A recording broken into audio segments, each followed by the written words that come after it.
Have you ever opened an old cookbook and felt like you'd stumbled into a hidden treasure chest? That's exactly what happens when we talk about Betty Crocker. For almost a century, she wasn't just a name on a box, she was America's kitchen companion. Families trusted her for guidance, comfort, and clever tricks that made even the simplest meals feel special. But here's the twist: many of those secrets have quietly slipped away with time, forgotten in our fast-paced, modern kitchens.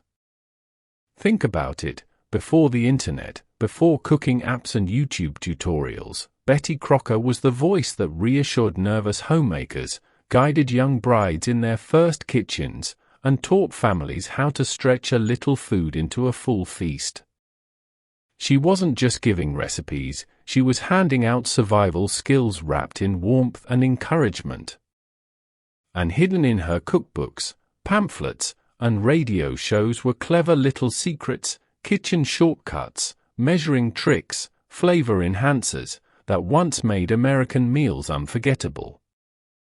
These weren't just tips, they were lifelines for families during the Great Depression, World War II, and beyond. Today, we've traded patience for convenience, and somewhere along the way, those secrets slipped from our memory. But what if we could bring them back? What if we uncovered those timeless lessons and rediscovered how Betty made ordinary kitchens extraordinary? So, in this video, we're unlocking 10 clever cooking secrets only Betty Crocker knew, and the world has forgotten. Stick around till the end, because you might just find a trick that transforms the way you cook forever. And hey, before we dive in, make sure to hit that subscribe button so you don't miss more forgotten food stories and nostalgic kitchen wisdom. Now, let's step back in time and rediscover Betty's very first secret. Grated butter for pastry. Sometimes the most ordinary tool in your kitchen hides the greatest secret. For Betty Crocker, that tool was a simple cheese grater. Long before food processors or fancy gadgets, she taught home bakers that the key to the flakiest pastry wasn't just cold butter, it was grated butter. The technique was ingenious in its simplicity. Instead of cutting butter into flour with knives or pastry blenders, Betty suggested freezing the butter solid, then grating it directly into the flour. Each delicate shred of butter distributed evenly, coating the flour without overworking it. The result? Pastry that baked into golden layers, each bite tender, crisp, and impossibly flaky. The science was straightforward but revolutionary. When pastry bakes, those tiny butter shards melt and release steam, creating air pockets that push the dough apart. The smaller and colder the butter, the more distinct and layered the final crust becomes. By grating butter, home cooks achieved professional-level results without needing years of training. Betty even encouraged bakers to chill the grater itself, keeping every detail cold to preserve butter's structure. Coarse grating made dramatic, puff-like layers, perfect for hearty pies, while fine grating created delicate tenderness, ideal for tarts or cream pies. It was a method that gave bakers control over texture in a way few techniques could. This trick wasn't just about elegance, it was about resourcefulness. In mid-century homes, where every ingredient had to stretch, wasting a batch of pastry on tough, greasy crusts wasn't an option. Grated butter minimized mistakes, turning ordinary pies into showpieces worthy of the family table.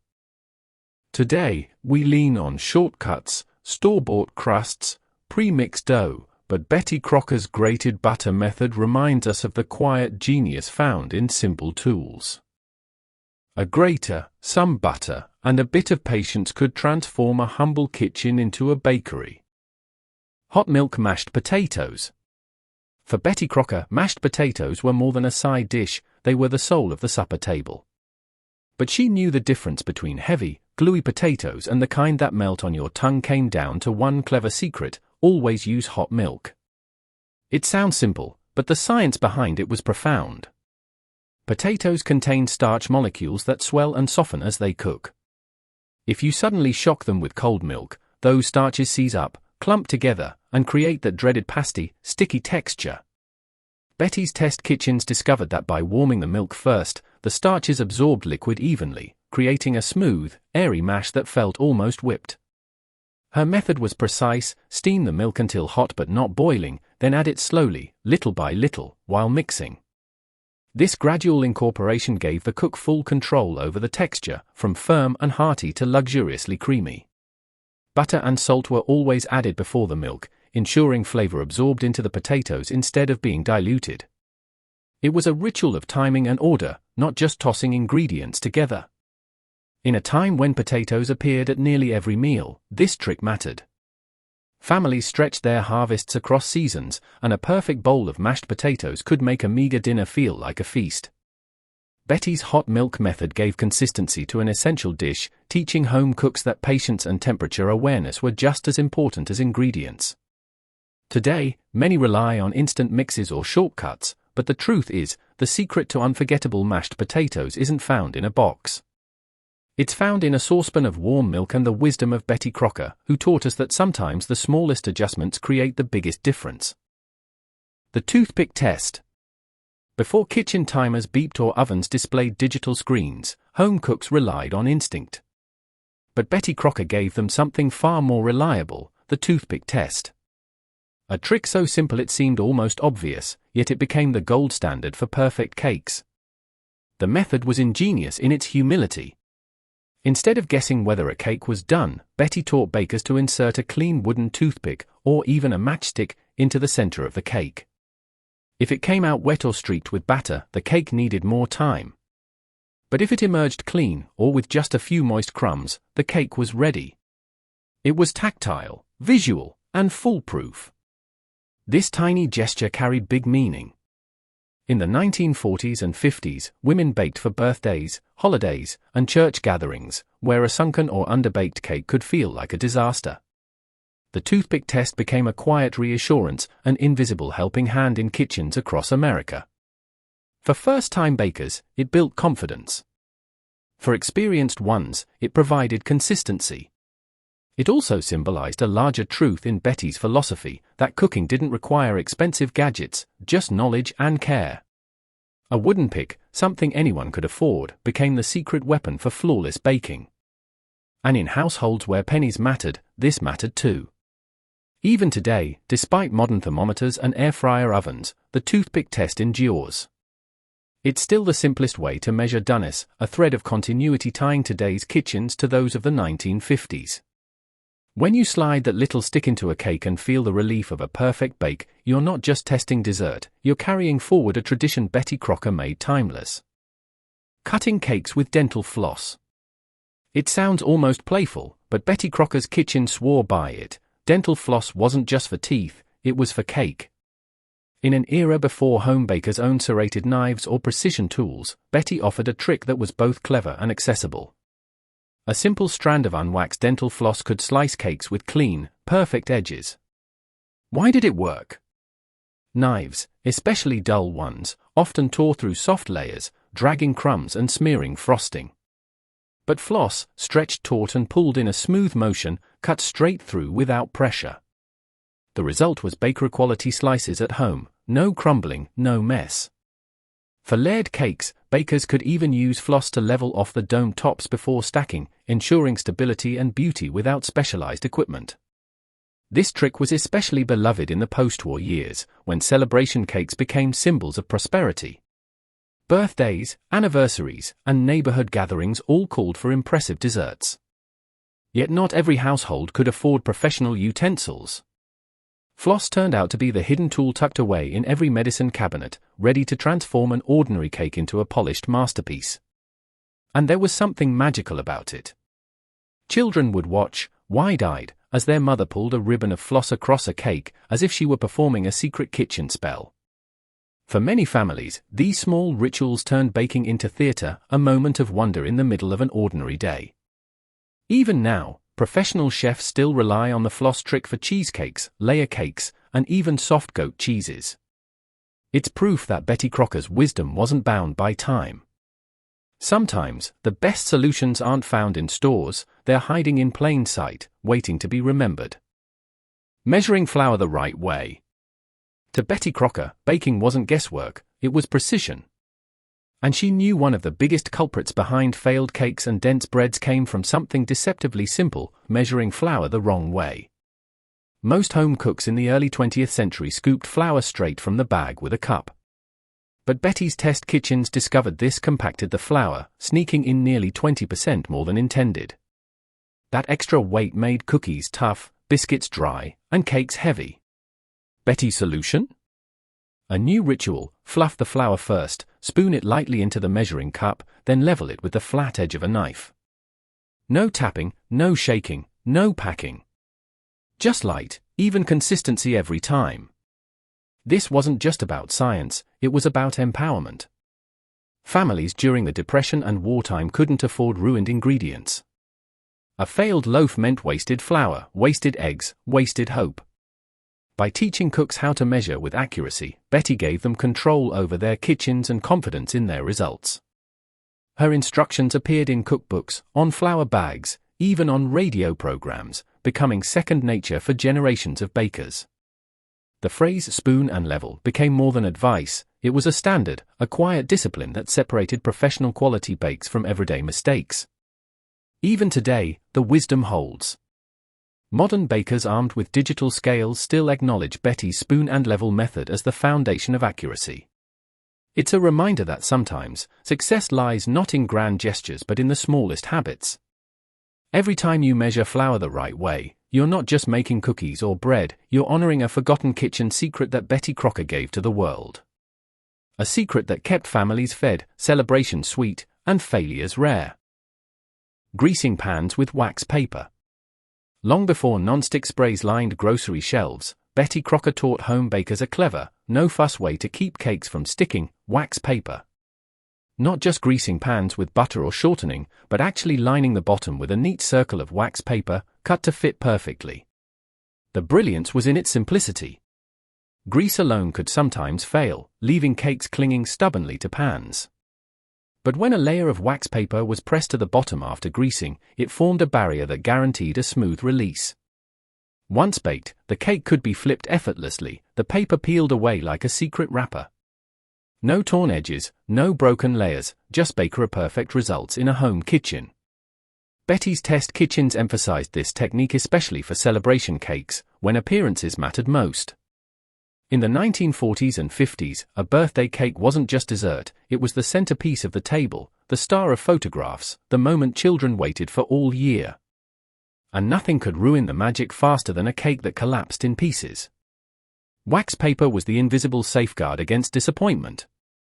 The method also reflected Betty Crocker's core philosophy: great results didn't require fancy tools, just resourcefulness and care. A roll of wax paper, already found in most households, became an unsung hero of baking success. Even now, professional bakers and old-fashioned home cooks still rely on this trick, though parchment paper has largely replaced wax. The wisdom remains timeless: prepare with care, and your creations will shine. Every smooth cake that slips from a pan carries with it the legacy of Betty's kitchens, a reminder that small acts of preparation create big moments of joy. Using ice water for flaky pie crusts. When Betty Crocker talked about pie, she wasn't just talking about dessert, she was talking about pride. A perfect pie crust, golden and flaky, was the crown jewel of any kitchen. But behind that tender, layered pastry was a secret most modern cooks overlook: ice water. Betty's test kitchens discovered that the temperature of the liquid made all the difference. Warm water, or even room temperature, caused the butter or shortening to soften too quickly. This blended the fat fully into the flour, creating a tough, bread-like crust. But ice water kept the fat cold and solid. As the crust baked, those little pockets of cold fat melted slowly, releasing steam and forming delicate layers of flake. Her instructions were exact: add the ice water 1 spoonful at a time, mixing gently, just until the dough came together. Too much handling, she warned, and the crust would lose its magic. It was precision born out of science but delivered with the warmth of a trusted friend guiding you through the process. In the mid-20th century, pies weren't just desserts, they were symbols of home, love, and American identity. A flaky crust meant you had mastered one of the most respected kitchen skills. Families judged bakers by their pies at church socials, county fairs, and Sunday dinners. Betty's ice water secret gave every home cook a fighting chance to achieve that coveted perfection. Even today, professional pastry chefs echo her advice: keep everything cold, especially the water. It's a reminder that sometimes, the simplest details unlock the greatest results. Every bite of a perfectly flaky crust carries within it the wisdom of Betty Crocker, a whisper from the past reminding us that mastery lives in the details. Softening brown sugar with bread. In Betty Crocker's era, pantry staples were treated like treasure. Every bag of flour, every cube of butter, every cup of sugar mattered. But one ingredient often caused frustration: brown sugar. Left too long in its box or tin, it hardened into a rock. Instead of tossing it away, Betty offered a clever fix that seemed almost magical: reviving sugar with a slice of bread. The trick was simple but brilliant. Place a piece of fresh bread into the container of hardened sugar, seal it tight, and let it sit overnight. By morning, the sugar would have softened, crumbling back into its rich, molasses-kissed texture, ready for baking again. The secret lay in moisture. The bread slowly released just enough humidity to rehydrate the sugar without making it wet. For Depression and wartime households, this hack was more than convenience, it was necessity. Ingredients weren't easily replaced, and waste was unthinkable. Reviving hardened sugar meant saving money, protecting precious supplies, and ensuring families could still enjoy cookies, cakes, and sweet breads. What made this hack timeless was its accessibility. Bread was always on hand, making it the perfect solution for households of every income. No gadgets, no cost, just kitchen wisdom passed through generations. And like so many of Betty's lessons, it blended science with common sense, delivered in a way that any home cook could understand and trust. Even today, the bread trick endures. Food bloggers, chefs, and old cookbooks still swear by it, carrying Betty's advice into modern kitchens. It's one of those forgotten secrets that quietly reminds us the best solutions are often the simplest, and nothing in the kitchen should go to waste. Mayonnaise in cake batter. At first glance, it sounds strange: mayonnaise in cake. But for Betty Crocker, this secret ingredient turned ordinary desserts into moist, tender masterpieces. And in truth, it wasn't as odd as it seemed. Mayonnaise, after all, is made of eggs and oil, two ingredients already essential to cake baking. Betty's test kitchens discovered that stirring a spoonful or two of mayonnaise into chocolate or spice cake batter worked wonders. The oil kept the crumbs soft and rich, while the eggs added structure. The result? Cakes that stayed moist for days, resisting the dryness that often plagued homemade desserts. For families stretching meals through the week, that longevity mattered. This trick became especially popular during the 1930s and 1940s, when rationing limited access to fresh butter and milk. Mayonnaise provided an affordable substitute, allowing home bakers to create indulgent cakes even when traditional ingredients were scarce. It was a clever workaround that blended practicality with delicious results. And it wasn't just about necessity.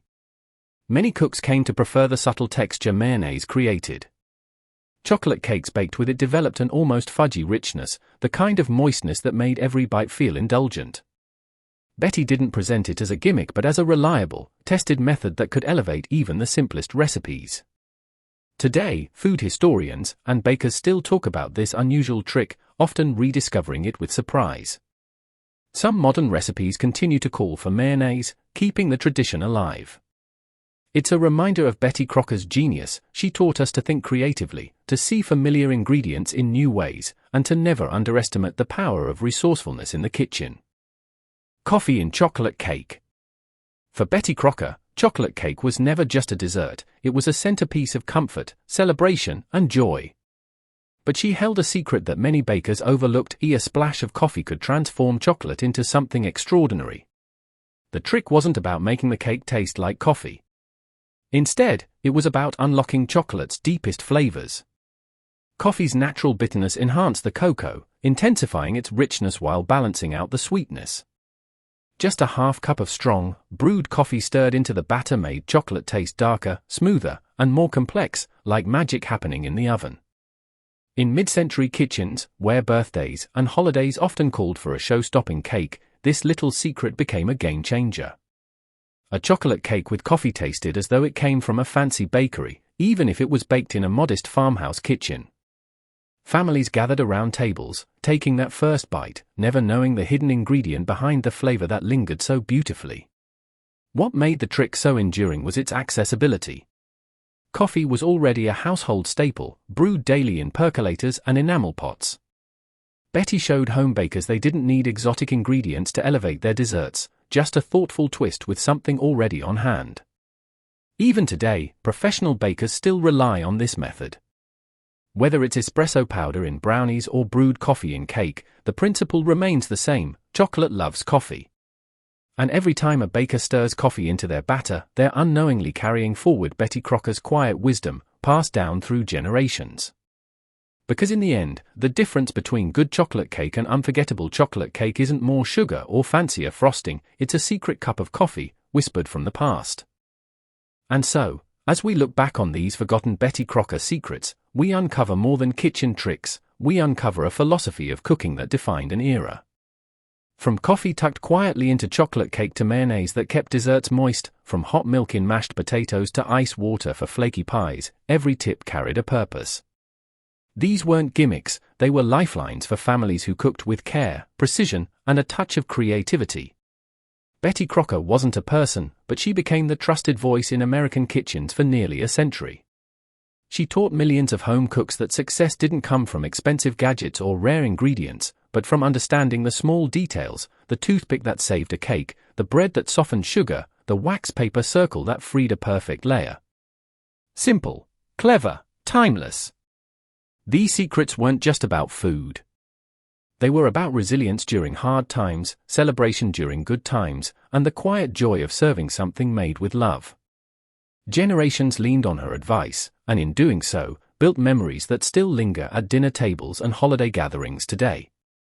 As we rediscover them now, we're reminded that cooking isn't just about feeding the body, it's about feeding tradition. Every pot stirred, every crust rolled, every slice shared is part of a story much bigger than ourselves. So next time you bake, cook, or measure, pause and remember the wisdom hidden in these little tricks.